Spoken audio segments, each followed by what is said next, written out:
Oi, aqui é Verônica e você está ouvindo Criminalismo. Estou aqui de volta com o Vinícius Brandão, nosso crítico de cinema, para falarmos sobre os filmes da Richthofen, né, gente? Claro, a gente está desde abril do ano passado esperando esse filme. Acho que até antes, porque Era março falaram que ia estrear e a gente ficou esperando a estreia e nada. Não, eu quando na época eu ainda estava indo em cabine de imprensa, eu já estava com a cabine marcada já. Verdade, eu lembro, você falou, porque a gente ia gravar, né? Uhum, Mas aí essa é uma gravação que me demorou para acontecer. pandemia veio e aí Uhum. os filmes não estrearam no cinema, acabaram estreando agora no Prime Video. E eu acho que meio que eles não estavam aguentando mais, sacou? Tipo, não teve outro jeito. Eu acho Ou que eles então, perderam o hype, sabe qual é? Ou eles verdade, perceberam que a ida de pessoas ao cinema não era o suficiente para pagar o filme. verdade, porque teve um murmurinho atrás de que ia estrear de novo. Uhum. Eles estavam falando que tinha, tipo, daqui um mês atrás que ia estrear, né?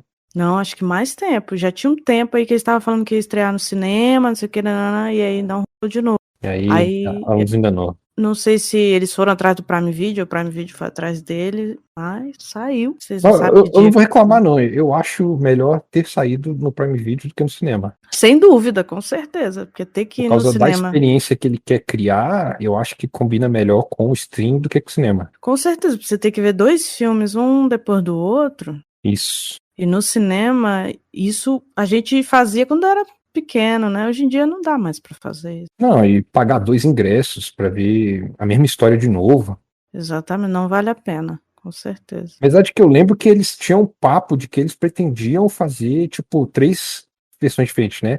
Assistir ou o dele, ou o dela, ou os dois na mesma sessão. Não era um papo, não teve um papo desse? Ou eu tô ficando doido?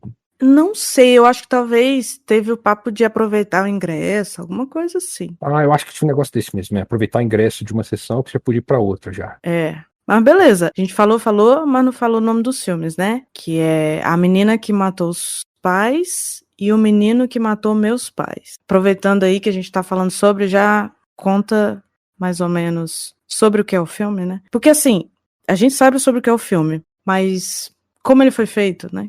Qual é a ideia do filme? A ideia, segundo os créditos do filme do diretor Maurício Essa, era aproveitar que a história nunca ficou muito clara porque ela foi contada pelos dois separadamente, né? É Uhum. que fazer um filme contando a história segundo os depoimentos do Daniel Cravinhos e um outro filme contando a história segundo os depoimentos da Suzanne von Richthofen Isso. sobre desde o relacionamento dos dois, um tentando fazer com que o outro parecesse mais culpado, até o assassinato dos pais dela, que fisicamente, né, assim, a parte do tirar a vida foi feita por ele junto com o irmão à base de marretada na cabeça dos pais dela enquanto eles dormiam, mas, segundo ficou constatado, né, ela foi a mandante e planejadora do crime, né? Então, na verdade, dão a entender, não nesses depoimentos, mas na investigação, de que os dois planejaram juntos, né? Mas é Uhum. porque ela que manipulou ele pra Isso assim, participar. é o que eu sempre entendi desde 2004, quando estava rolando os julgamentos e tudo mais, era que a história meio que oficial era essa, ela era meio que diagnosticada psicopata e ela que manipulou ele até o assassinato. Então, vamos aproveitar para contar como é que isso tudo aconteceu, porque assim, o crime aconteceu em 2002 e a gente acompanhou tudo isso, né? Todo o processo, continua acompanhando, porque ainda continua acontecendo coisas, como a última notícia de que ela agora, a Suzane, pode fazer faculdade. Foi a última notícia que saiu, uma notícia bem recente. Ela não podia, não? Não, ela fez um pedido, porque ela tá no semi-aberto. Ela não tá no Uhum. aberto. E aí, provavelmente, ela fez um pedido para fazer faculdade à noite. Porque foi. A notícia que eu vi é que ela foi concedido que ela ficasse de 5 às 11, mais ou menos. Entendeu? Fora. Entendi. É pra ela poder estudar. Então, a ideia, provavelmente, do pedido foi que ela pudesse estudar à noite. Farmácia.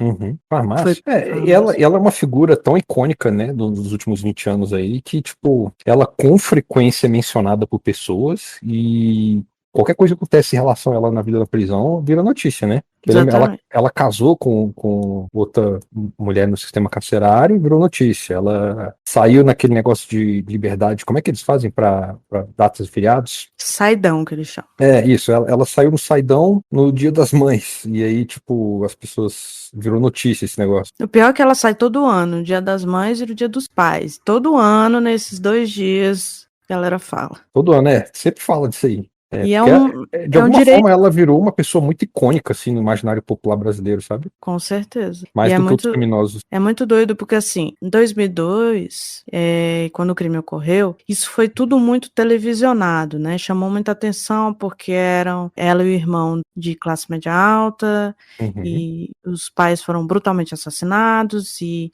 dava a entender que era um latrocínio, mas depois não era, e descobriram que foi ela que mandou. Então criou uma história gigantesca, virou um negócio imenso, tipo o Nardone. Se duvidar, até pior que os Nardone.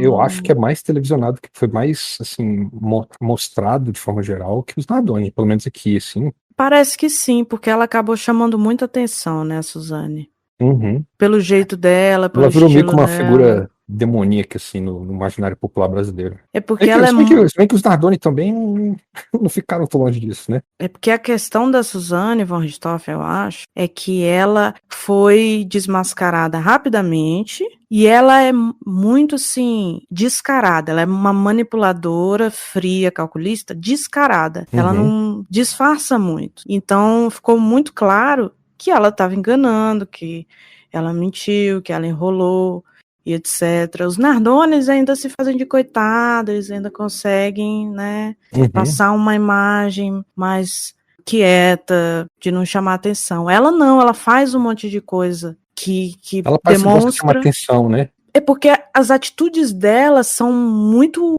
pelo menos pra mim, muito óbvias, entendeu? Tipo, ela se casou com a mulher que era líder lá na prisão. Por quê? Porque ela queria vantagem, né? Pô. Ela sempre, os atos dela parecem sempre voltados assim pra conseguir alguma coisa, pra atingir um objetivo. Claramente Entendeu? ela tem, ou ela ganha alguma coisa ou ela não faz algo, né? Exatamente, ela faz tudo friamente calculado. Eu quero esse objetivo, eu quero isso, eu quero aquilo. Isso fica muito claro. Então, assim, e é uma mulher bonita, padrão, etc. Então, chama atenção, entendeu? E aí eu lembro muito bem desse caso, principalmente depois que saiu o livro da Ilana Kazoy, essa coisa da manipulação, da articulação, da forma como tudo aconteceu, da crueldade, né? E aí, depois, no julgamento, é interessante que a gente acaba vendo nos filmes versões diferentes, mas que também deixam, pelo menos para mim, muito claro a manipulação dela nas duas versões. E aí as pessoas discutindo se qual a versão que faz mais sentido, qual que vale. Gente, não importa qual a versão que faz mais sentido. O que importa é perceber como essa mulher tem as manhas de enganar a galera. E eu quis ver os filmes, na verdade, muito porque eu não conhecia o histórico deles direito, sabe? Eu sempre tive curiosidade para saber como é que eram os pais, como é que era o Andrés, como é que era o relacionamento da Suzane com o Daniel, como é que era o Christian Cravinhos, né, que é irmão do Daniel. Sempre tive curiosidade de ver a dinâmica, porque o crime em si, todo mundo sabe, detalhes sórdidos, etc., mas o que levou, né, o histórico, a motivação, como eles eram, etc., isso sempre ficou no meu imaginário, mas nada muito claro. E aí eu tava muito curiosa. Eles Falei, nunca foram gente, muito como claros de será? por que eles fizeram, né? Nunca foi muito discutido isso, né? Só foi dito que era horroroso o que eles fizeram. O que eu sabia, engraçado que eu li muito a respeito, mas eu vendo o filme eu percebi que eu li muito mais sobre o crime em si, o ato em si, do que o resto. Porque eu vi muita gente falando, nada de novo nesse filme, já sabia de tudo, sei o que, eu não sabia não, cara. Mas, assim, eu fiquei pensando muito nisso, né? O filme acompanha principalmente o depoimento, que não é uma coisa que é muito abordado, né? Porque é sugerido pelo filme, pelos créditos e tudo mais, que o roteiro do filme inteiro é uma romantização dos depoimentos, né? Tanto dele quanto dela. Nos filmes, né? No caso. Vamos falar do filme, vamos direto pro filme. Tá. Vai ter spoiler pra caramba, gente, é isso aí mesmo, a gente não consegue. Então, eu espero que você tenha visto o filme ou não se importe, né? Não, eu quero que você fale da parte técnica do filme. O que você achou do Parte filme em si? técnica, com muita coisa pra falar, hein? Então, Tô bem curiosa. Eu comecei assistindo o filme do ponto de vista dele, né? Do Daniel. Eu também, eu também. Primeiro porque eu tava na frente ali na fila do Prime Video. Tá aí uma questão, isso é uma questão a ser discutida, que eu vi muita gente discutindo também. Inclusive, quando eu falei pra minha mãe é fissurada na história da Suzane, assim. Uhum. Ela tem um ódio profundo, ela tem os livros, os filmes, tem tudo, vê tudo, notícia. E aí eu falei pra ela, veja. Aí ela, mas qual que eu vejo primeiro? Aí eu falei, Na boa verdade, eu vi pergunta. primeiro o dela. Eu vi primeiro dela. Versão dela. A versão dela foi. Era o que tava na frente no Prime Video. Apareceu Então, primeiro pra mim, foi esse. eu tava pensando em ver a primeira versão dela, mas aí eu decidi ver a versão dele primeiro, porque eu queria ver o que ela ia fazer com a versão dele, entendeu? Digamos assim. Uhum. Como é que ia ficar. Contado por ela depois de você já ver o que provavelmente é a versão mais verdadeira, né? Isso, exatamente, que eu achei que seria a versão que faria mais sentido, seria a dele. Uhum, entendi. Apesar de que ele também tem orientação de advogado, tem Sim, uma sim. forma de se proteger e etc. Então é óbvio que nenhuma das duas versões é a verdade real, né? É. Mas eu vi a dele primeiro. Mas e aí, o que você achou? Então, primeiro eu vi a versão dela e começou me incomodando muito, tipo assim, não exatamente no julgamento isso, apesar do julgamento ser mais forte, que ela tá, essa atriz aí, Carla Dias, ela tá maquiada pra parecer um zumbi, né? E eu fiquei pensando, tá, né, quando a pessoa tá querendo se fazer de inocente no julgamento e tudo mais, ainda mais alguém que quer ser manipuladora que nem ela, a pessoa vai querer parecer vulnerável, pra ganhar simpatia, esse tipo de coisa. Frágil, né? É frágil e tudo mais. Mas que, tipo, ela aparece no filme, eu tive, eu não sei, tive uma segurar a risada. E eu acho que é disso que você falou, né? De tipo, a gente vai. Como a gente já conhece a história, eu não tava Uhum. acreditando, aí eu tava tipo assim, tá segurando um texto, é muito manipulador pra mim, não sei o quê. Cara de pau. Cara de pau, como é que ela tá com um texto na mão? Mas aí, tipo, me incomodou porque depois, quando volta pra ela com, sei lá quantos anos ela tinha, 3 anos antes do crime, né? Que o filme mostra ela no julgamento, 2004, depois volta pra 1999, que é 3 anos antes do crime. Na verdade é 2006. O julgamento? É O 4 anos crime foi em depois, né? 2002, o julgamento foi em 2006. E aí, então, 99, ela conhecendo o Daniel Cravinhos, que era um aeromodelista e professor de aeromodelismo, que foi Uhum. contratado pela família dela para ensinar o irmão dela a fazer aeromodelismo, né? Era um hobby que o menino queria fazer. E Sim. aí eles se conhecem, ficam interessados um no outro e se envolvem, e o filme vai contando a história do ponto de vista dos dois, assim, do ponto de vista dela, no caso, que foi o primeiro que eu assisti, as mesmas cenas, a mesma cena, mesmos ângulos, enquadramentos, eles pegaram, tipo assim, essa cena eles simplesmente pegaram o mesmo take e botaram nos dois filmes. Só que Uhum. eles, é o corte da cena que muda, no caso, né? No caso do filme dela, a gente vê ela chegando com a mãe, falando com a mãe sobre como ela acabou de sair de um relacionamento, não quer começar um outro agora. E do ponto de vista dele, a gente vê ele treinando aeromodelismo e de repente chega essa família estranha. Mesmo nisso, a maquiagem dela, ela tá pálida, ela tá parecendo um zumbizão. Ela não tá tão pálida quanto ela tá no julgamento, mas ela tá pálida. E no filme, do ponto de vista dela, o tempo inteiro ela tá muito pálida, que eu acho que tá relacionado com essa ideia dela querer se mostrar vulnerável, né? Porque aí eu falei, não, tá esquisito, ela não tá parecendo Suzane von Richthofen. Aí eu procurei as fotos da Suzane von Richthofen na época, e ela, tipo, ela não era pálida daquele jeito, ela era uma garota saudável, que Sim. pegava sol com frequência, sabe? Tipo, e isso já me incomodou. Ainda mais que o filme ele tem uma saturação baixa de cores, que é a ideia, a escolha de fotografia dele, né? Vamos botar uma saturação bem baixa de cores, quase monocromático, para parecer mais documentário, assim, mais verossímil, né? Quando a pessoa faz um filme em casa caseira, ela não faz correção de cor. Então vamos fazer isso aqui não, vamos deixar bem preto e branco, quase cinza às vezes, algumas cenas, para que o filme fique mais verossímil. E aí, tipo, você pega essa escolha de filmagem somado a essa maquiagem muito, quase mumifica ela lá, eu fiquei tipo, putz, tá esquisito, sabe? Eu não curti, né? E aí a história dela vai ficando muito, muito esquisita, muito rápido. Sim. Porque a pessoa fica assim, velho, isso aqui tá parecendo meio forçado. Eu fiquei pensando assim, não, como eu já vi pessoas em relacionamento abusivo, assim, acontecendo na minha frente, eu sabendo que o cara era abusivo com a mulher e não podendo fazer nada porque a mulher tava envolvida, a gente falava pra ela, você tá em relacionamento abusivo, ela não acreditava, sabe? E eu vendo alguma das coisas que ela descrevia muito parecido com isso, eu fiquei tipo, eu não vou dizer que tá muito esquisito, porque eu já vi coisa parecida acontecendo, mas ela vai descrevendo ele como basicamente a primeira transa dos dois, como se quase tivesse sido um estupro da parte dele, ele sendo abusivo com ela o tempo inteiro, brigando com ela o tempo inteiro. E aí, quando vai pra versão dele do filme, né, vira meio que o oposto. Ela é que é muito abusiva e manipuladora com ele. E esse pra mim foi a coisa que mais me incomodou nos dois filmes, tanto dele quanto dela, é que a gente vê esses dois declarando assim uma paixão muito maluca de tipo, a gente não pode se ver durante a semana, só final de semana. Tipo, pra idade deles é normal isso aí, velho, de boa, não tem nenhum problema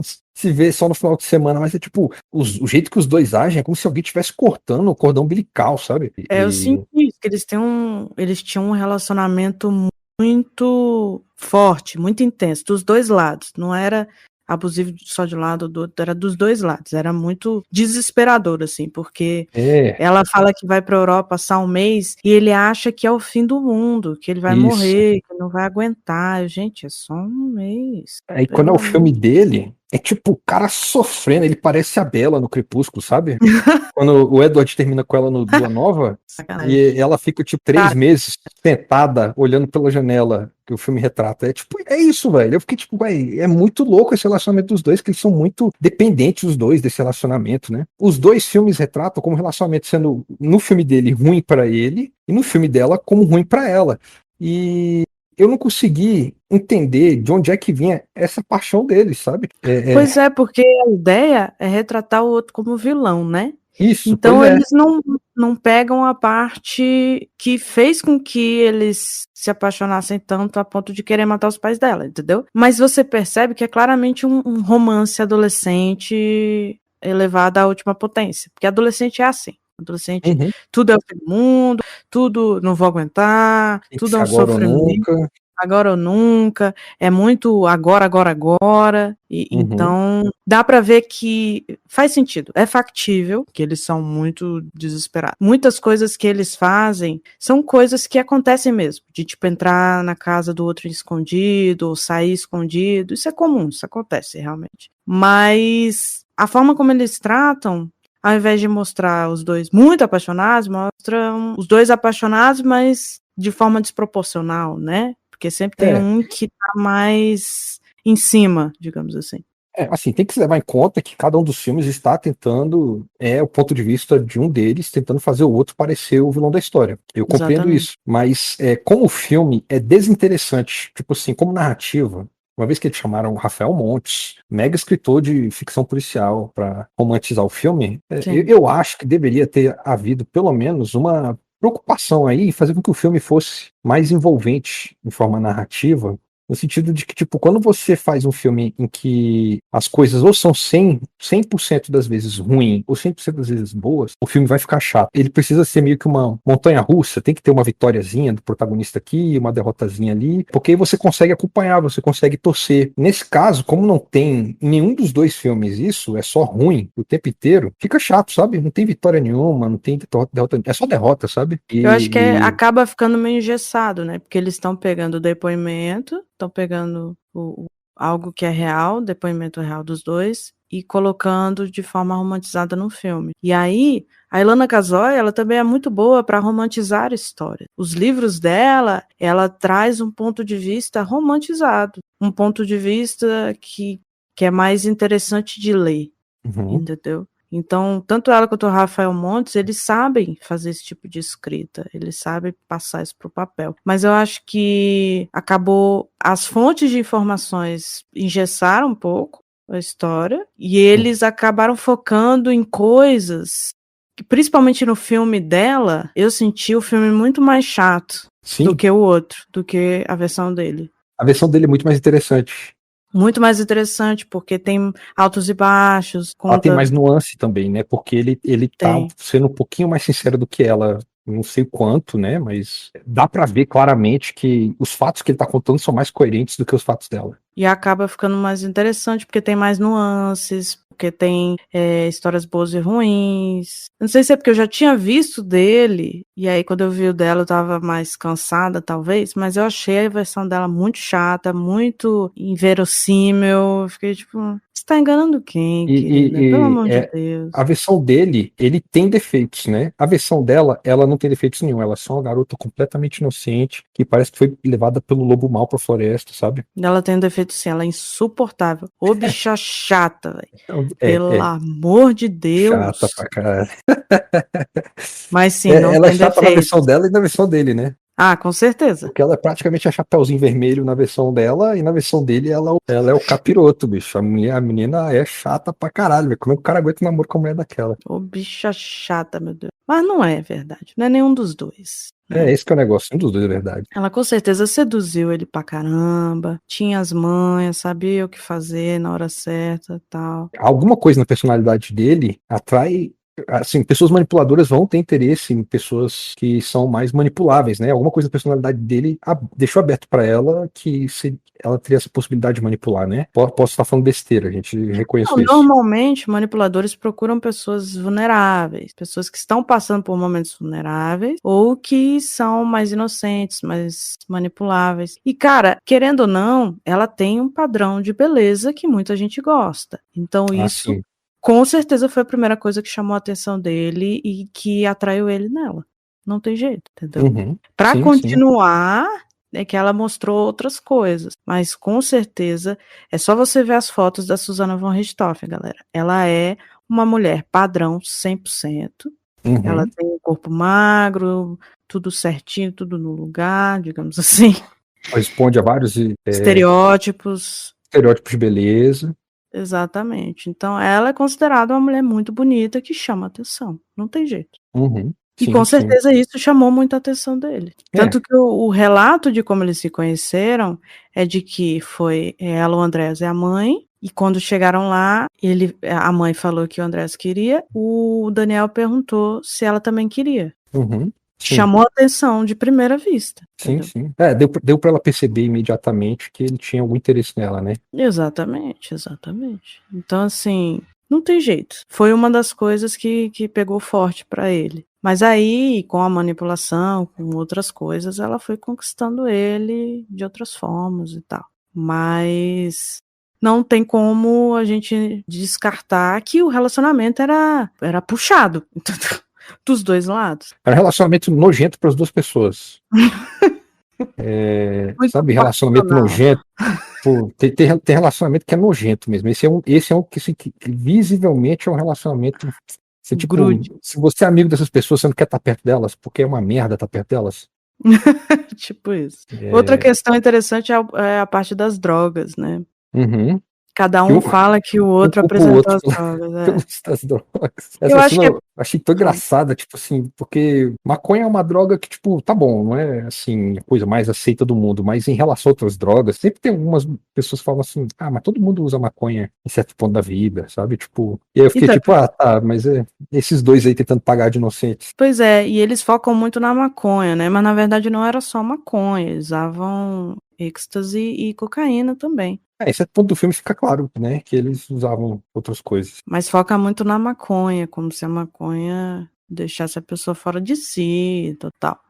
Eu vi muita crítica sobre ela falar que estava maconhada e que por causa disso não estava raciocinando direito na hora do crime. Vi muita gente falando que maconha é uma droga zen, não faz essas coisas e tal. Só que na verdade, assim, eu não acho que ela estava drogadaça, porque ela lembra de tudo direitinho, ela conta cada passo do que aconteceu. Entendeu? Ela fez uma reconstituição do crime e na reconstituição ela com cada detalhezinho. Ela não lembra muito bem os horários, que horas que aconteceu, quanto tempo durou, mas ela sabe o que aconteceu.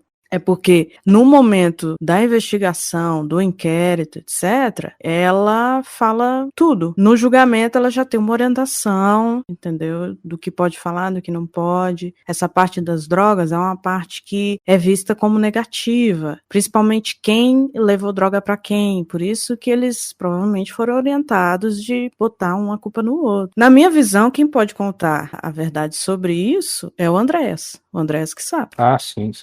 Assim, eles falam que foi tudo no quarto dele, né? No dia do aniversário dele, não é isso? Sim, Nas duas versões é no dia do aniversário dele, né? que quando ela perde a virgindade, de E. acordo com ela. Uhum, e que, de acordo com ele, não aconteceu nada aquele dia, não é isso? Não, rolou, mas ela já tinha perdido a virgindade. Sim, sim. Eu lembro que, tipo, acho que na cena, mostra ele perguntando, você disse que já perdeu a virgindade? Eu já pedi, mas quero, tal. Ela dá um. Isso foi antes do aniversário.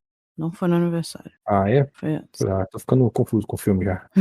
É muita coisa. São 2 filmes com cenas Uhum. parecidas, confusão danada. Ah, e os cenários, na maioria das vezes, são a casa dos dois, né? Então. Tem muitas cenas na casa dos dois, é verdade. Ah, e você pediu pra falar um pouquinho mais sobre os filmes também, tipo, em termos de técnico. Então, uma coisa Sim, que eu achei. sobre os atores, diretores, sobre a galera, tá. Outra coisa que eu acho que é muito interessante falar, que eu percebi na segunda vez assim, quando eu fui assistir a história dele, né? Porque quando eu assisti a história dela, o que eu tinha percebido é que ela, normalmente, aparece na história do ponto de vista dela, no começo, sempre com roupas com tons mais frios, ou claro, sabe, azul, às vezes um verde, uma coisa assim. E ele, normalmente, tem alguma coisa de vermelho. Nas vestimentas dele, na casa dele, na família dele. Quando vai chegando perto do final do filme e ela tá mais na história dela sendo levada por ele, sendo ele forçando ela a abrir a porta para matar os pais dela e tudo mais, ela tá usando a roupa vermelha que condiz com aquele mundo dele. Isso foi o que eu percebi, né? Ela foi caindo no mundo dele. Só que quando começou o filme da segunda vez, porque a gente vê a noite do crime, a mesma cena de abertura, os dois filmes, né? Os policiais chegando porque eles chamaram os policiais para dizer que eles achavam que alguém tinha invadido a casa. E eu percebi que no começo do filme, né, quando é a noite do crime, ele tá usando roupa clara e ela tá usando roupa vermelha. E aí, quando volta para 3 anos antes, os dois se conhecendo, ela tá usando roupa clara e ele tá usando a roupa vermelha. E a verdade é que é isso, né? Eles trocam de posição do começo pro final do filme. No sentido de, tipo assim, a direção de arte tá querendo dizer que, tipo, não importa qual versão que você tá vendo, ele entra no mundo dela e ela entra no mundo dele. Tem representações diferentes desse mundo, porque a casa da família dela, com as coisas dos pais dela,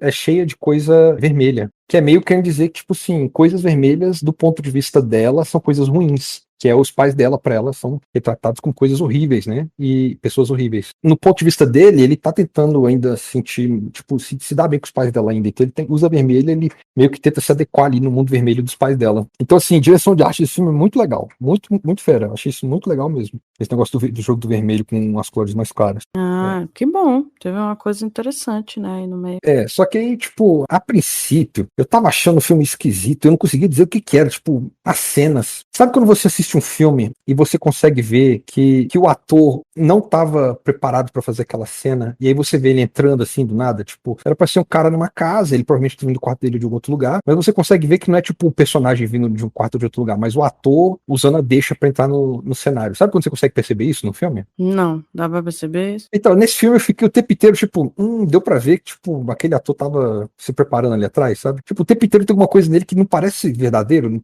que tudo parece falso. Que isso, cara? E eu fiquei pensando, eu não sei o que que é, se são os atores, se é a direção de cena. E então eu pesquisei esse Maurício Essa, entre os dois filmes, né? Eu assisti um filme e depois resolvi, não, tem que pesquisar, tem que descobrir o que tá acontecendo aqui.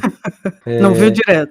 Aí eu pesquisei o Maurício. Não, eu assisti um filme no dia, o outro no outro. Eu dei um tempinho ainda pra respirar. Ah, sorte sua, Porque porque viu um assim. depois do outro, foi Não, complicado. não. Na hora que eu vi que eram as mesmas cenas, os mesmos takes, eu falei, não, ainda bem que eu não assisti essa porcaria. Eu tava achando muito chato os dois filmes, imagina se eu tivesse visto um depois do outro. Aí eu descobri que esse Maurício Essa, o diretor do filme, o cara que teve a ideia de fazer esses filmes, é o diretor de um dos piores filmes que eu já assisti na minha vida, A Garota Invisível. E, tipo, que é um filme que a direção de cena é assustadora de tão ruim, esse Garota Invisível. E eu tava, tá, beleza, é o mesmo cara, tá. Entendi. Não, não é os atores são especificamente ruins, ou. Porque o cara que faz o Daniel, eu acho ele até bastante bom, assim, tipo, ele normalmente ele tá em cena, ele tá atuando ali no que cada cena exige do personagem. Quando um ator é bom, ele conseguia ainda sustentar alguma coisa, mas a forma como a cena é dirigida, aí eu fui prestar atenção nisso também, esse Maurício Essa, ele segue uma escola, vem da TV, sabe, de cena, que é a gente coloca a câmera em algum canto que vai mostrar toda a cena e deixa os atores fazer. Ah, E sim, só vai. só vai. Verdade. E não tem tanto trabalho de câmera. Pô, a Sim. gente filmou aqui, Vamos dormir, vamos lá, vou pra casa hoje, lavar a roupa. Ele não tá pensando na cena que ele tá dirigindo, sabe? E é uma coisa que me irritava muito no Garoto Invisível, que nem tanto, porque eu devo perceber que o diretor de fotografia do filme é bom, pô, a cena em que os pais dele vão pra casa dos pais dela, que é uma coisa legal assim, tipo, se você vê o filme do ponto de vista dela, você vê os pais dela indo visitar os pais dele, na casa dele, né, da família dele. E Sim, aí eles entregam uma foto falando, ó, uma lembrança aqui de quando vocês foram jantar lá em casa e tal. Você nunca viu eles jantando na casa, uns na casa dos outros, né? Quando você muda de filme, você vê o outro encontro, o que não aconteceu. sim. Tem muitas partes, né, que tem no filme e não tem no outro, e aí eles vão se Isso. completando. E quando faz essas trocas de cena, ele faz questão de retratar sempre os pais do Daniel abaixo, em nível assim de altura, dos pais da Suzane. Que é meio que querendo retratar que havia esse desconforto, seja do ponto de vista dela, seja do ponto de vista dele, havia esse desconforto em relação à classe social das duas famílias, né? Que a família dele era uma família um pouco mais pobre, a família dela é uma família bem mais rica. Você escuta de vez em quando na área de cinema que quando o diretor não é tão habilidoso, o diretor de fotografia meio que acaba dirigindo o filme, e eu fiquei com essa impressão que, tipo, Maurício Essa é o cara que ia lá e fala assim, ó, filma aí, de qualquer jeito, é o diretor de fotografia pensava nos takes mais interessantes, porque, né, senão não tinha nada desse sentido pensado. Então, esse é um filme que eu não gostei, assim, em termos de direção, eu acho ele bem mal dirigido, os atores sofrem por causa disso, eu acho que o diretor não é um bom diretor de atores, Maurício Essa. Talvez, tipo assim, essa Carla Dias nem seja uma atriz tão ruim, mas como esse cara não é tão bom, ela tenha perdido, assim, sabe, o sentido, assim, da cena, de vez em quando. Eu acho muito esquisito algumas cenas dela. Mas é interessante porque eu vi muita gente falando muito bem dos atores. Eu tava vendo no Twitter, principalmente, e no Instagram também, a opinião da galera. Como eu sigo muita gente profissional, muita gente da área de psicologia, jurídica, né, no geral, eu vi muitas opiniões mais técnicas, mais voltadas para a história da Suzane, para essa questão de se as versões são verdadeiras ou não. E no Twitter eu já vi mais a galera falando do filme em si, e Uhum. muita gente falando que achou o filme ruim, muita gente não gostou, e muita gente que achou o filme ruim ou bom, etc., falando que os atores são muito bons, principalmente o Leonardo Bittencourt e a Carla Dias, né? A galera elogiou bastante. Mas elogiaram os pais também, elogiaram principalmente os von Richthofen, né? A Marisia e o Manfred. Elogiaram Uhum. os dois, elogiaram o Christian. O Christian eu achei que ficou não só muito bom, como muito parecido com o Uhum. Christian Uhum. da vida real. Eu E achei. aquele ator que faz ele é muito bom. Eu já vi ele fazendo outras coisas. Ele é realmente um bom ator, o cara que faz o Christian. Nossa, ficou muito parecido. Muito parecido. Fiquei impressionada, assim. Eu achei que a atuação Em deles foi cena, muito ele boa mesmo. meio que rouba o filme pra mim, o cara que faz o Christian. Sério? Então, né, aquela cena que ele aparece primeiro, que é quando ela vai conhecer os pais dele. Quando ele Sim. conhece a Suzane, né? O Christian. Tem aquele negócio dele chegar e apalpar a mãe, né? Essas tetas aqui, não sei o quê. Aquela cena, a hora que ele aparece virando a esquina, que a cena inteira é um take só, né? De um ângulo só, atrás da mesa. Como eu falei, né? Esse Maurício Essa não é um cara que planeja muito os enquadramentos das cenas dele. Ele não tá muito preocupado em contar a história. E aí ele aparece e essa é uma das cenas que eu falei, tipo, parece quando ele entra em cena que o ator tava ali atrás esperando. Opa, deu a hora. Aí ele entrou.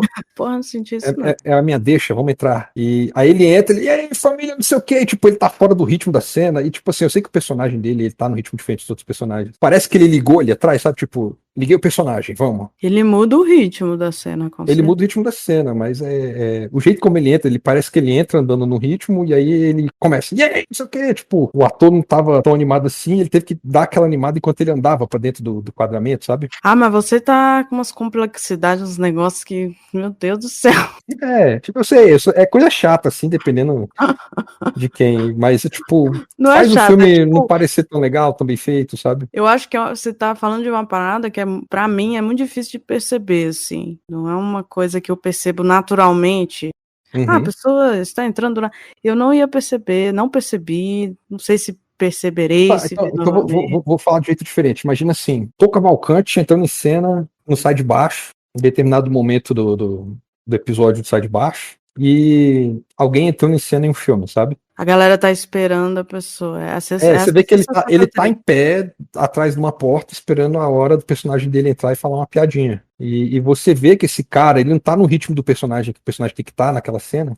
na hora que ele entra, ele vai entrando no ritmo, sabe? Eu entendi, elas não entram no ritmo na mesma hora, dá um tempo, assim, uma coisa meio... Uhum. E dá uma sensação de lenta. falsidade, assim, e que não é culpa necessariamente dos atores. Como a gente falou, esse cara que faz o irmão, como é que é o nome dele mesmo? Ele é muito bom, porque ele entra rápido no ritmo. Tem outros atores que não entram tão rápido assim, não. Eu achei que a Carla Dias, às vezes ela ficava muito morta, muito sem Sem graça, vida. Ela sem parecia sem vida. vida, às vezes. Tinha uns momentos que ela tava muito assim. Eu não sei se é porque ela tenta fazer uma pessoa inocente, mas é uma pessoa inocente, muito sem gracinha. E aí, em outros momentos, ela vai a 180, entendeu? Quando ela tá drogada, ela fica loucaça.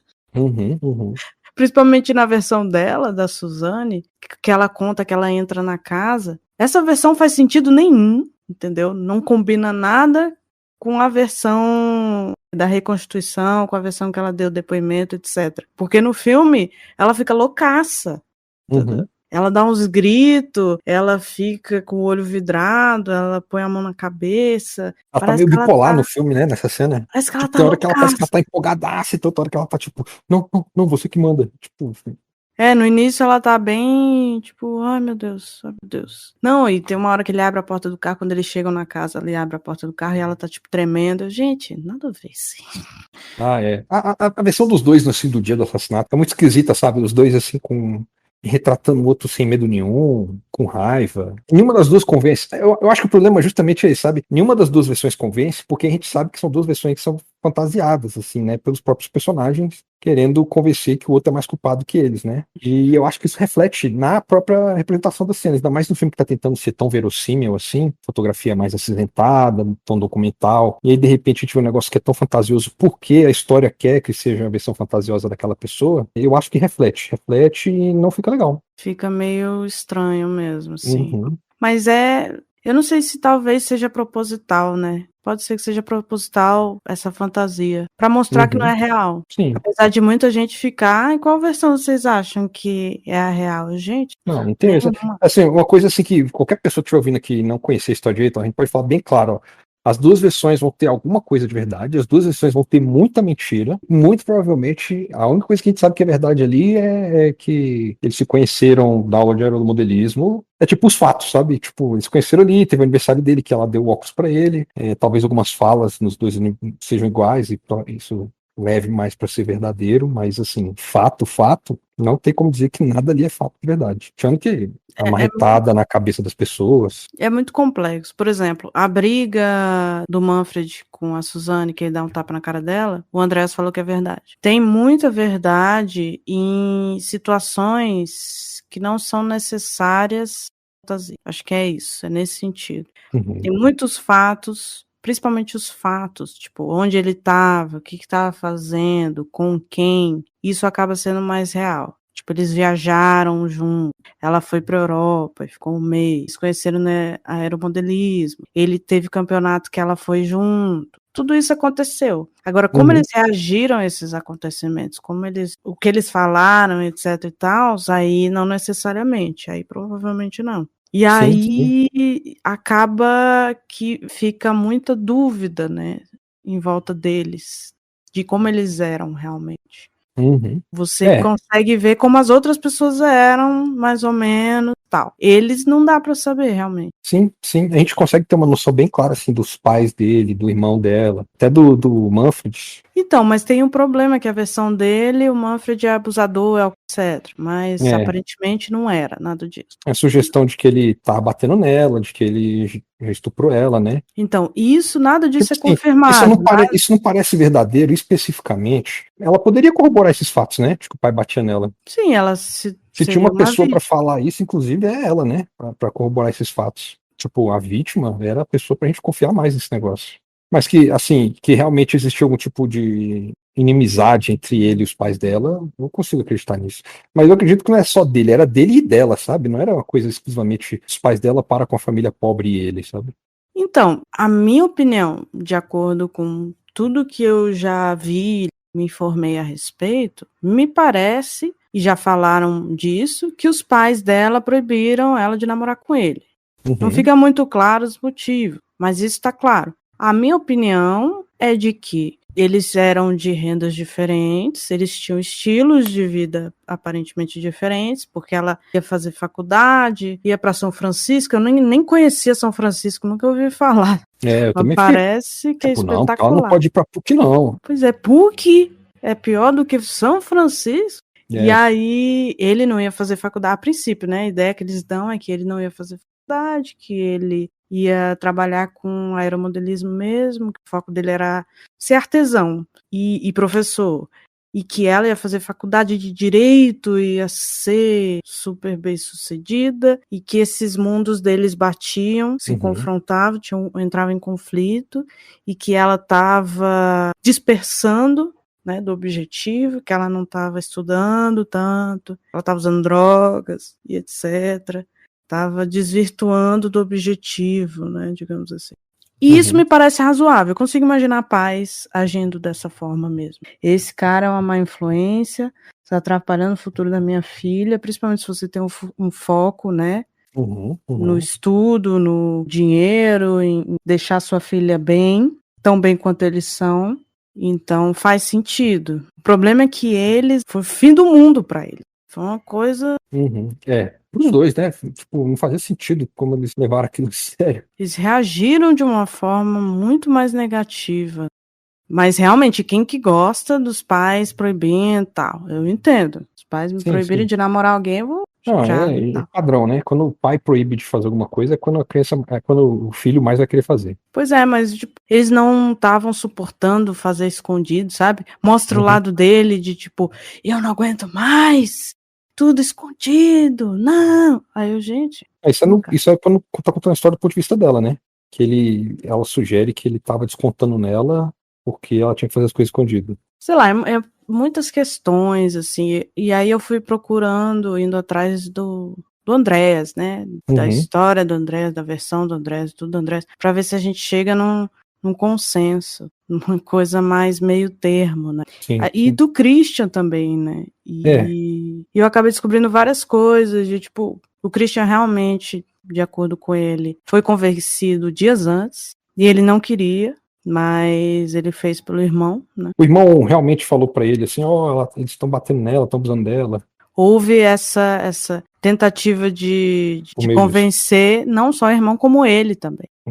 Parece que isso realmente aconteceu. Ela falou que estava sendo abusada pelo pai, tanto pro Daniel quanto pro Christian, para convencê-los. Ainda mais na idade que eles estão, esse negócio de fazer a justiça, é mais fácil convencer alguém a fazer uma besteira dessa. Porque você vai sair como o correto, justo, né? A pessoa fazia mal pra ela, tal, pá. Não, o cara apaixonado que quer proteger a namorada, salvar a mulher, né? Exatamente. Tem essa besteira aí. Mas vou te contar, na hora de fazer a reconstituição, o Christian ficou abalado, ficou nervoso, ficou ruim, ficou bem não. E a Suzane tranquilex, assim, tipo, fazer uma atividade laboral, assim. Aí você pensa, não faz sentido nenhum o filme, né? A cena que ela descreve no filme não faz o menor sentido. Não tem como você acreditar quando você vê a história real, digamos assim. Você sabe que é uma história real, você viu o filme, e aí depois você vai atrás do livro da Ilana Casoy, o Quinto Mandamento, você vai atrás dos policiais, dos delegados, da galera envolvida, e pergunta pra eles, você vai ver reportagens. Tem uma reportagem super famosa lá do Fantástico, que a Suzane vai, e que a câmera e o microfone pegam cenas dos advogados falando para ela que ela tem que chorar, que ela tem que fazer isso, que ela tem que fazer aquilo. Isso é muito emblemático, essa cena. Eu nunca esqueci dessa reportagem, porque é muito, assim, como eu falei, é muito descarado, entendeu? Ela não conseguia disfarçar. É como se fosse uma manipuladora ingênua. Eu vou enganar todo mundo aqui, eu não tô nem aí pra nada, caguei, vou ser feliz e lá, entendeu? O que sugere também uma certa dose de narcisismo, né? Que meio que desumaniza a pessoa que ela tá querendo enganar. Com certeza, com certeza. Não é à toa que a galera fala que ela é psicopata. Ela tem um diagnóstico, mas aparentemente não é. Tipo, não tá escrito assim, ela tem psicopatia. Mas as características que eu tava vendo... Né? Aí o povo fala, não, porque você não pode falar que ela é psicopata. Gente, mas por que o exame não fala? Entendeu? Ela tem transtorno de personalidade antissocial, é isso aí mesmo. Não, o exame ele só fala as características dela. Inclusive, eu vi o juiz que condenou ela, falando que muito da decisão da pena dela. teve a ver com isso, com o resultado desses exames, tá? Que mostrou que ela era uma pessoa de alta periculosidade, fria. É um caso, assim, de estudo interessante. Mas eu quero falar de uma parte do filme que me incomodou muito. No final, quando eles estão matando os dois, tem uma hora, assim que eles dão as pauladas e tal, e aí os dois vão pegar a toalha, um molha a toalha, o outro vai pegar um jarro de água, e aí eles põem na boca, tá... Você entendeu por que isso aconteceu? Por que eles cobriram a boca deles? Fez sentido pra você essa cena de botar o jarro de água na boca, botar a toalha, etc? Não. Tipo, essa ideia é pegar pessoas desprevenidas, eles estão correndo Não, risco de acordar alguém ali. já Você tá tinha falando... sido depois da paulada. deles chegando lá e ficar, tipo, cobrindo o rosto deles. Molhando a toalha, botando o jarro de água. Eles conversando, né? O Christian e o... Tem a cena, quando eles entram. Eu não sei se tem nas duas versões ou na versão dele. Acho que é na versão dele, porque mostra ele fazendo. É na versão dele. A versão dela não mostra eles entrando Não no mostra, quarto, só mostra exatamente. eles indo embora. Exatamente, a versão dele. E ela Eles esperando lá entram embaixo. com o negócio lá, taco, sei lá como é o nome daquilo ali. Eles dão as pauladas. Depois disso, corta, tá o Daniel pegando umas toalhas, molhando na pia, e aí depois mostra ele falando pra põe na boca, e aí mostra o Christian virando um jarro amarelo na câmera, tem a câmera e tem o Christian virando, como se fosse na pessoa que tá morta. Uhum. Depois mostra o Daniel. E aí eu olhei assim e eu falei, não faz sentido nenhum essa. Não tá explicando, não tá explicando por que eles estão fazendo isso. Não é que o plano deles era fazer parecer um assalto, né? Um latrocínio? O que a água tem a ver com as coisas? É um filme, assim, pra mim de forma bem simples, é um filme mal feito mesmo, assim, tipo, as cenas deles são lentas, chatas, entediosas, o texto não é tão interessante, eu acho que, eu entendo querer meio que, vamos contar um filme contando a história dele, esse negócio meio experimental, e depois vamos fazer um filme querendo contar a história dela, mas tipo, arruma outras fontes, sabe? Não faz uma história ser chata só porque não tem outra fonte pra contar aquela história. E eu não sei, cara. Tipo, eu achei. Tem hora que parece meio preguiçoso, sabe? Eu achei a ideia muito boa, achei muito Uhum. interessante. Vamos mostrar o ponto de vista dos dois, e aí você faz a comparação, vão ser dois filmes diferentes. Poderia ser um filme só, mostrando os dois pontos de vista? Poderia, já vi filmes assim. Que no início mostra um ponto de vista, depois mostra o outro, e os dois se juntam e tal. Qual que é o grande problema nesse sentido? É terem escolhido uma história que é tão famosa. Porque, que não falei pra você, né? Normalmente os filmes que você pede pra eu assistir aqui pra gente fazer esse podcast, eu tento, quando é baseado em fatos reais, eu tento não conhecer a história real, porque cria um elemento de suspense, sabe? Ou, tipo, no caso do Dahmer, tipo, eu não sabia se ele ia matar algumas pessoas que aparecem no filme. Ou no do Bar Luva Dourada, que você fica com medo pelas prostitutas, o cara encontra, ele vai encontrando o tempo inteiro prostituta. Uhum.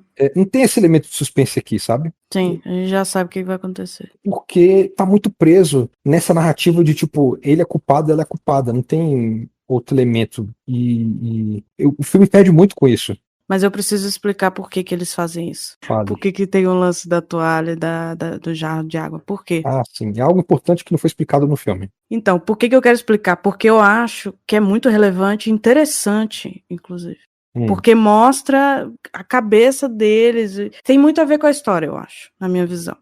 Eles fizeram isso basicamente porque, aparentemente, quando você dá paulada na cabeça de uma pessoa, tudo se solta. Inclusive a língua. E aí, quando a língua se solta, ela causa um ronco. Ele solta um som. O corpo, ele solta um som até morrer. Então, aparentemente, quando eles mataram os dois, antes dos dois morrerem, eles já estavam inconscientes, provavelmente. Mas antes de morrer completamente, eles soltaram um ronco alto, um barulho. E aí eles tentaram abafar esse barulho dessa forma. É isso. Por que não botaram barulho no filme? Por que não mostraram um motivo? Por que ficou um negócio muito louco? Vamos botar água na boca da galera. O filme, ele escolhe não contar as coisas, né? É isso. Imagina o desespero. Imagina o desespero. Você entra na casa de uma pessoa escondido, mata ela e ela começa a fazer um barulho de ronco. Deve ser um barulho que assusta, que dá agonia e que preocupa. Mostra o despreparo, mostra o desespero e o medo. E são informações que contariam muito na cena, sabe? E não tá lá na cena. Isso se perde totalmente. Porque eles não botaram um barulho. Eles preferiram botar uma musiquinha de suspense lá, uma musiquinha de, oh meu Deus, ao invés de botar o som. Tem tudo a ver com a cena. Eu acho que isso resume o filme, basicamente. Eu acho que eu ia falar, isso é uma boa analogia porque eu acho da construção desse filme. Ele parece que as pessoas esquecem das coisas e é isso aí. Tipo, a gente esqueceu disso aqui. Eu acho também, assim, o fato dessa história da Suzanne von Richthofen complica muito essa vontade de contar uma história dos pontos de vista, porque é uma história que as pessoas conhecem, sabe? Mas é o que eu te falei, eu queria ver, que eu queria saber do antes. Eu queria saber como é que era a vida deles, como é que era a relação deles, porque a gente não vê muito sobre isso. Mas aí também, como eles dois estão tentando demonstrar o outro como vilão dentro das relações, acaba que a gente não vê muito da relação deles de verdade, né? Pois é, eu não tinha pensado dessa forma, não tinha pensado, os filmes vão mostrar o ponto de vista deles, então um deles vai ser vilão. Não passou pela minha cabeça. Eu simplesmente pensei, vou ver como é que era o relacionamento. Quando eu comecei a ver o filme, aí eu percebi que realmente era uma versão distorcida pra agradar o júri. Uhum. E aí perdeu, com certeza perdeu. A gente não vê de verdade o que era o relacionamento deles, porque nenhum deles está contando a verdade. Seria muito mais interessante se tivesse um terceiro filme que fosse o ponto de vista do Andrés. Nossa, ia ser sensacional o ponto de vista do Andrés. Ainda mais que ele é uma das maiores vítimas, né? Até hoje ele tá sofrendo com esse negócio. Não, eu fui ver, o cara tem doutorado em química, cara. O cara é muito inteligente, o cara é muito cabeção. Em 2007 foi encontrado, invadiu uma casa, foi encontrado meio perdido, assim. Uma coisa meio pessoa de rua, o cara se acabou total. E aí não tem mais notícia dele, né? Não se falaram dele, mas a última notícia é essa, de que ele estava abandonado. O cara que fez doutorado, que tinha tudo pra ter, o cara perdeu futuro tudo, né? promissor. Eu acho que meio que ele provavelmente teve várias recaídas, né, durante esses 20 anos aí. Uhum. Ainda mais que normalmente a irmã dele vem à tona de novo, né?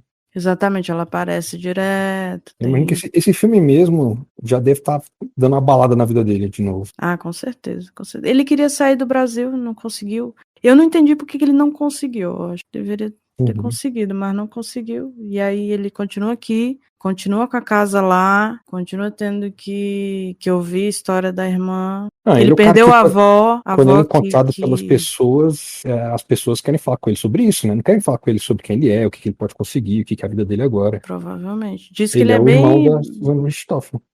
E o nome, né? Ele não consegue mudar. Tem isso também, né? O sobrenome dele é von Richthofen. Imagina, né? Vou confundir Andreas von Richthofen. Outra coisa que esse filme também sofre muito é que essa Carla Dias, entre a filmagem, porque era pro filme ter saído muito antes, né? Aconteceu um negócio chamado Big Brother Brasil, que ela participou. Não, mas já tinha finalizado o filme. Então, já tinha finalizado o filme, só que o filme foi lançado agora e ela já é a garota do Big Brother Brasil, sabe? Agora que o filme saiu, as pessoas, tem muita gente que vai assistir o filme pra ver a menina do Big Brother Brasil. Mas isso aí foi proposital. Ela passou o Big Brother inteiro fazendo propaganda do filme, inclusive. Do filme. Ela fez muita propaganda do filme dentro do Big Brother. E a ideia é essa, tanto que eu sigo a hashtag do filme, né? No Instagram, pra saber. Eu queria saber quando que ia sair, o que tava acontecendo. E aí, pouco depois, quando ela saiu do Big Brother, ficou meses só foto dela. Não necessariamente do filme. Às vezes era só foto dela, fã-clubes, perfis de fã-clube, tudo só falando dela o tempo todo. Então eu acho que deu certo. Imagino que tenha dado certo. A menina do Big Brother. Pra mim, ela vai ser sempre a menina dos Chiquititos. Pra mim, ela é a Suzanne von Richthofen pálida. Que sacanagem. Eu nunca vi nenhum. Eu pesquisei, vi que ela fez uma penca de novela, que ela fez Chiquitita, mas Rebelde, né? Fez Clone, pô. Clone, tá na memória popular brasileira. Muita gente viu o Clone, certeza absoluta. Isso com certeza. Essa porcaria, o Globo foi reconhecido internacionalmente, prêmios internacionais por causa do Clone. Então, sabe o que eu acho que incomoda muito? É que, tipo assim, ela claramente, vendo o filme, não tem a idade que a Richthofen tem na época que aconteceram as coisas. Eu fiquei meio assim, eu falei, mas ela era adolescente quando ela conheceu ele? Mas, Carla Dias é muito baixinha, eu fiquei muito surpresa. Ela é muito baixa. O que funciona nesse sentido é que ela é baixinha, que ela claramente é mais baixa que todo mundo no filme. Exatamente. Isso dá pra dar uma enganada, porque a bicha é muito baixa. Mas ela tem uma cara de ser 10 anos mais velha do que a personagem tem no filme, né? Sacanagem. Não querendo ser sacanagem, mas tipo assim, até um tempo atrás funcionava botar um cara de 20 e tantos anos pra interpretar um adolescente, mas é porque, tipo, o rosto dos adolescentes mudou. Eu não sei o que aconteceu. Mas, tipo, não dá mais pra botar a mesma galera, sabe? Você viu o pessoal do Stranger Things que deveria ter um pouquinho mais velho que ela. Até o menino que faz o Andrés no filme, ele parece muito mais novo do que ela. É verdade, a Andressa é muito menininha. É porque ela tem 30 anos, né? Tem esse detalhe. Pois é, ela tem 30 anos, ela não tem a idade da personagem. Aí ficou uma coisa meio esquisita. Uhum. Eu tô querendo Jeitinho. dizer, tipo, como ela é muito mais velha que a personagem, e ela já tem essa aura do Big Brother, atrapalha de ser ela como uma adolescente, sabe? Puxa, você acha que o Big Brother influencia nisso? Você acha que vai botar adolescente Big Brother? Não é que Vai todo mundo ver que por vai no Big isso. Brother acaba fazendo algum tipo de ensaio sensual depois. Sim, isso, ela tem um copão, né? Ela fez uns É. negócios aí. Mas vai ver por isso que ela é muito branca, entendeu? Que eles deixaram ela muito branca. Deixaram pálida pra parecer mais jovem. Jovens Será? são pálidos. Mas eles Jovens põem são adultos pálidos. Mas eles põem umas coisas bem infantilizadas nela, uns negócios no Uhum. cabelo. Eles fizeram algumas coisas que deixaram ela. Eu achei meio esquisito, sinceramente. Então, ela tá esquisita em cena. A construção dela, a personagem dela, fisicamente é estranha. Uhum. Mas assim, eu não acho que seja um filme ruim. Tenho vontade de ver novamente. Não é porque você vê novamente, é ver 2 filmes, né? Tem que ver 2 filmes novamente. Eu veria o dele. O dele novamente pra mim é mais tranquilo, mais fácil de ver. Uhum. Não dela. Mas é tipo. Teve um outro filme que eu falei. Do Ted Bundy. É um filme muito mais curiosidade sobre a história, sobre como é que foi feito e etc. Pra assistir uma vez só. Do que um filme de tipo, é um filme que eu gosto muito, que eu vejo de vez em quando. E eu acho que tem muito valor e tarará, né? Mas ele abre portas, né? Pra outros filmes do gênero. Sim, ainda mais que True Crime tá meio que na moda aqui no Brasil, né? Desde o Exatamente. caso Evandro, com os milhões de podcasts sobre crime que estão acontecendo agora. Tem muita coisa, tem o documentário da Elise Matsunaga, tem João de Deus, tem vários documentários, várias histórias que estão despontando por aí, né? com público, né? Tem gente muito interessada em ouvir essas histórias, então Sim. acho que tendência é aumentar. A própria Ilana Casoy e o Rafael Montes estão fazendo a série dos Nardoni agora. Mas assim, novamente, não acho que é um filme ruim, não. Eu acho que vale a pena assistir, principalmente quem é curioso com esse assunto. Eu acho que ficou claro, a gente falou bastante coisa, explicou muita coisa sobre o filme, sobre a história, sobre o que aconteceu. Acho que para quem é da área jurídica, para quem se interessa muito por essa história, vale a pena assistir.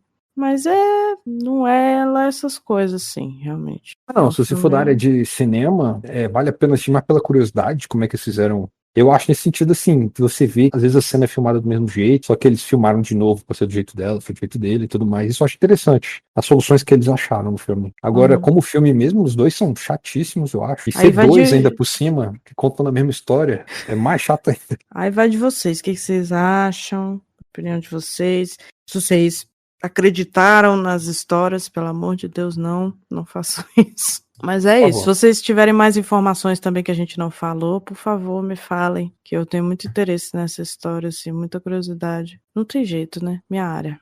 É isso aí. Mas é isso, gente. Vinícius, por favor, fale das suas redes, das suas coisas.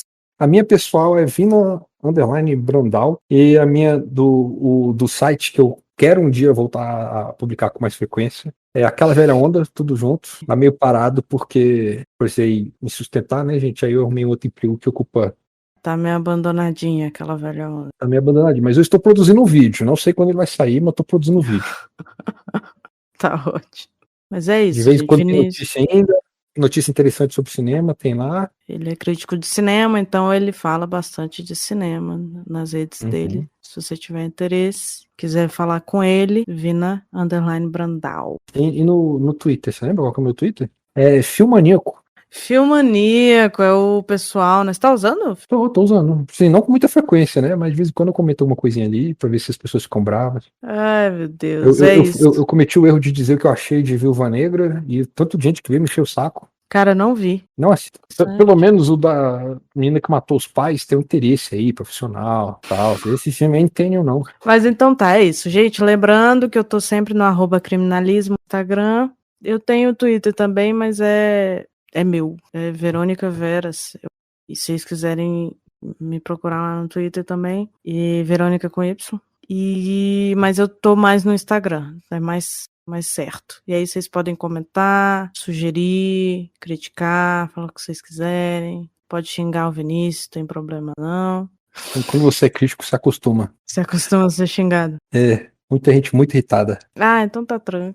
Se vocês ficaram com raiva do que ele falou, principalmente do Maurício Essa, do Rebelde, do Eu não falei mal de Carrossel. Rebelde, não, cara. Eu falei que Rebelde tá no imaginário popular aí.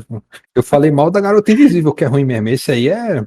Pronto, se você gosta de Garota Invisível, vai lá xingar ele. Eu prefiro ver esses dois filmes de novo a assistir 10 minutos de Garota Invisível. É ruim nesse nível. Que medo, mas tudo bem. Então, é isso, galera. A Até Netflix, mais. hein, gente? Se vocês quiserem tirar prova, Ai, Garota Invisível.